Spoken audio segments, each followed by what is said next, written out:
Hey guys, it is Serenity, Soul Invictus. I am actually just doing a little personal rant right now, but I think I just need to get some little stuff off of my chest.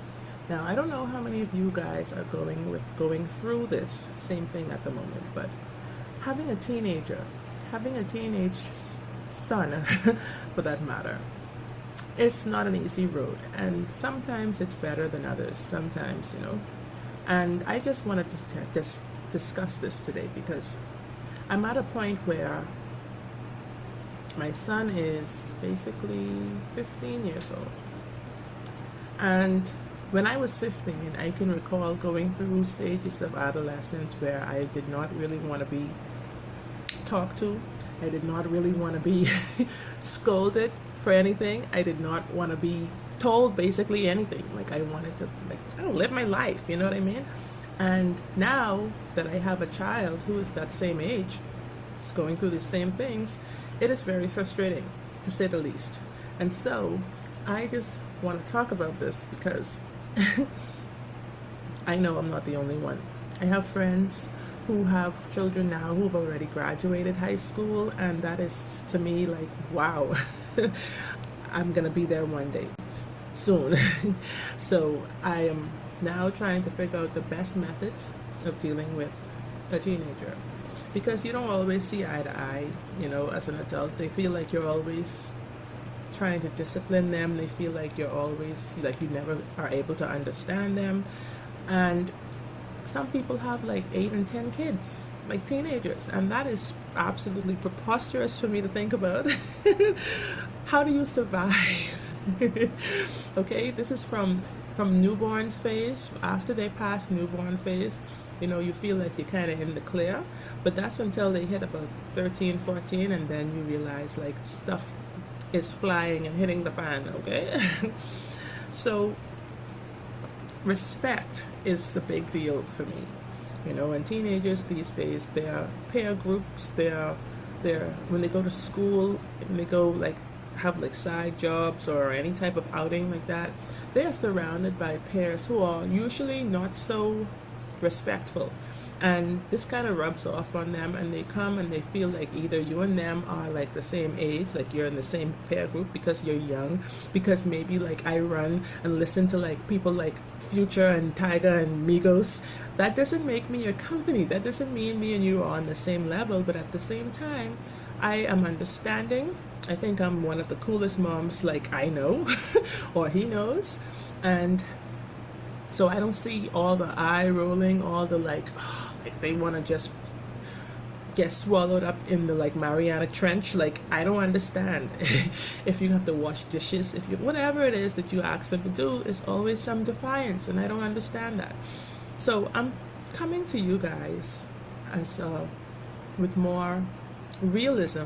I talk about certain topics, but at the same time, some days I just want to get personal and just talk about things, and so we can interact and exchange ideas, suggestions, tips, advice, all of that good stuff. So to me,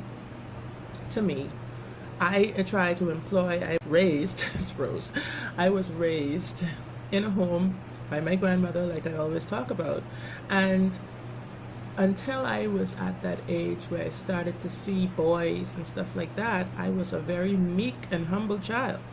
But after that phase, it turned out to be very dramatic, to say the least. Like, I was very adamant about, having my own life and all this kind of stuff.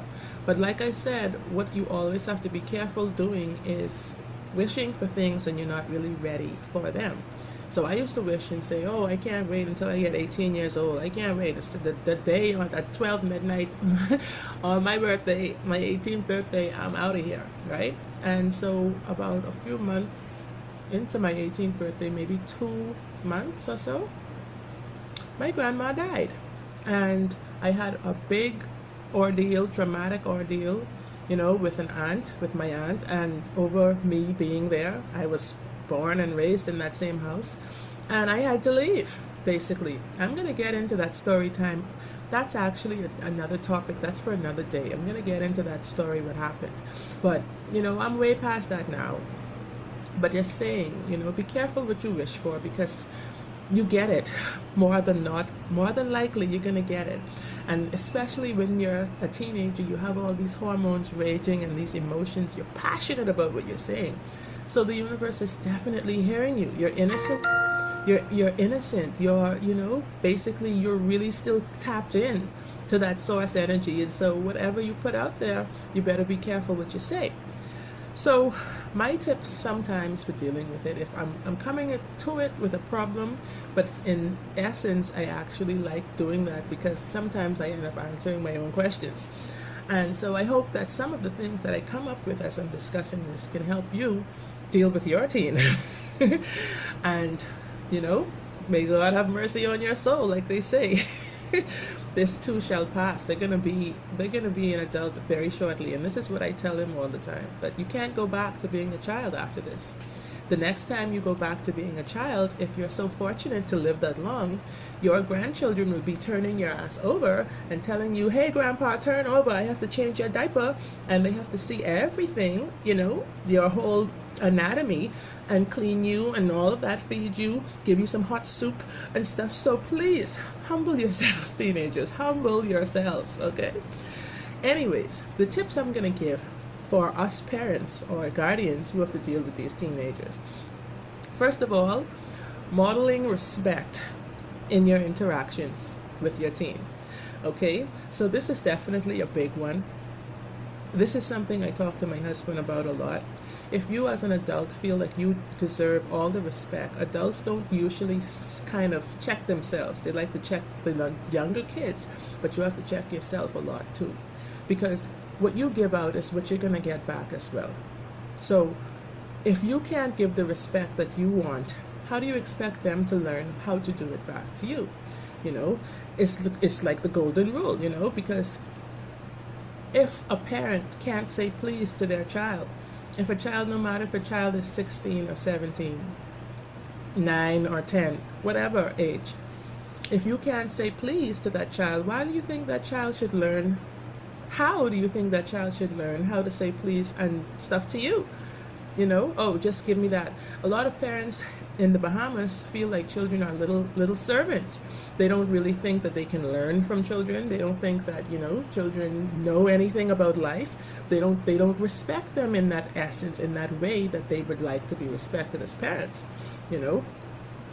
And a lot of times we get angry and frustrated because we've been chirping at them all day. We're saying these things each and every damn day. So it gets frustrating, but at the same time, you have to remember it's not your words, it's your tone, it's your delivery, just like the way we tell them when they talk to us certain way, and they have to do all this and I'm like, are you serious? Don't do that. I don't like that. So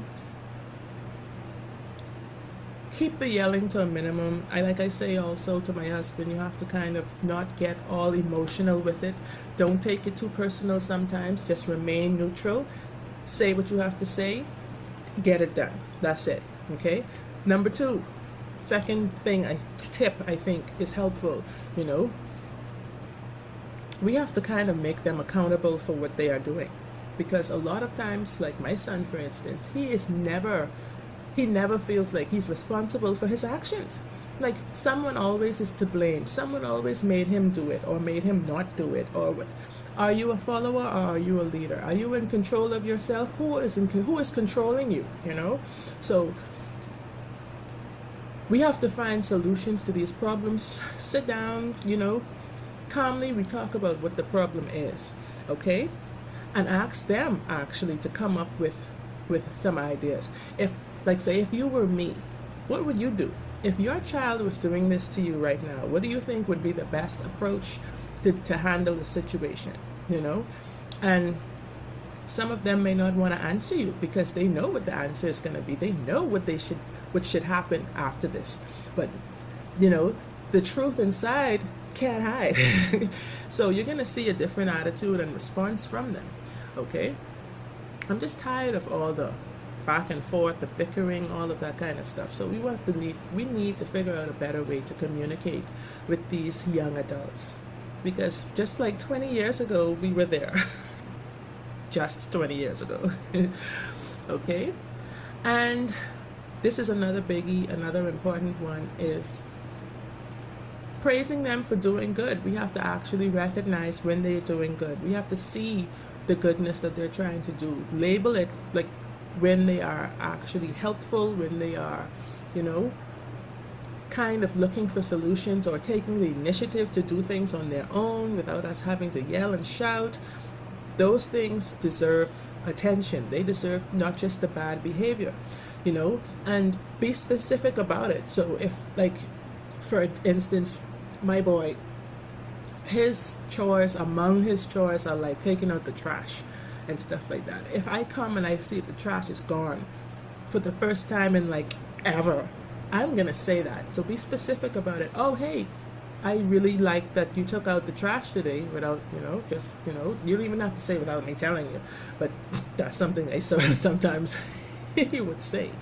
But they're waiting for you to say that, to see it actually. So notice these kinds of things. Sometimes calm down your day, you know, unwind your mind enough to be able to see these things. And this is a toughie. Sometimes it's not going to happen right away. Like I talk about things not to do with magic and stuff like that. This could be a part of it. This could be just like, you know, relationship alchemy. This is actually dealing with way of consciousness. And so it's not going to happen overnight. So we can't expect immediate results. We have to be consistent. We have to be consistent, and we have to learn to like work on ourselves as well, because sometimes energies clash, you know, and they've come from us. So more than likely the things, the traits that we've been, you know, that we've had and been nurturing for all these years, we've passed on to them without even knowing, you know, from they were little kids, little toddlers. We've been probably dramatic, probably, you know, used to yelling and shouting and stuff like that to get what you want. That's not the way. So when you're dealing with someone who is becoming an adult, I'm realizing more and more that you have to find a better way to approach them. You have to find a better way to communicate and, you know, get your point across. So guys, I am going to end it here, but I'd love for you to comment and let me know what you think. I have a 15-year-old boy and a 9-year-old daughter. And so in a few years, my daughter will be a teenager as well. And so I'm trying to find better ways of dealing with this situation now instead of later. We have so much stuff going on in the world with young people, and I would like to be, like, for my kids to be above average children. I would like for them to set an example and be that light that, you know, I was taught to be when I was younger. I never really fought or anything like that in school. I was not, teachers never had to call my house and be like, oh, come pick up this defiant child. It was not like that. And so we know time is very different now, and so we have to make a conscious effort to make things better moving forward. So guys, like I said, hit like. If you like this video, leave me a comment. Let's get into the discussion. I'm still trying to go live actually. But I don't want to spend the entire day fighting with that. So I'm gonna just check it out and see if I can get it better fixed right now. But until then, like I said, hit like, subscribe to my channel right now in the corner.